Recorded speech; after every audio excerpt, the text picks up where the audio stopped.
ค่ทำแบบนี้ก็สามารถทำให้เราเกษียณจากงานประจำได้ภายใน 4-5 ปีเป็นการสะสมงานของเราไปเรื่อยๆสะสมทุกวันเมื่อทำแบบนี้ครบ 4-5 ปีหรือเร็วกว่านั้นก็ได้นะเพราะผมเองก็ทำได้เร็วกว่านั้นมันทำให้ผมได้เกษียณได้ไปใช้ชีวิตด้วยการทำสต็อกรีเสิร์ชดีไซน์อัปโหลดง่ายๆ3คำแค่มี iPad กับโปรแกรม Affinity Design แค่2อย่างเนี่ยก็สามารถทำงานส่งและทำให้เราเกษียณได้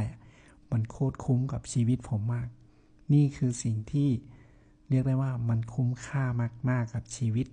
แค่ได้รู้ได้ลงมือทำมันก็คุ้มค่าแล้วมันทำให้ผมได้เกษียณอีกได้ไปเที่ยวได้มีเวลาพักผ่อนได้มีเวลาเยอะขึ้นได้พัฒนาตัวเองอยากไปไหนก็ได้ไปอยากอยู่กับใครที่ไหนเมื่อไหร่ก็ได้ไปเพราะมีอิสรภาพทางเวลาและมีอิสรภาพทางการเงิน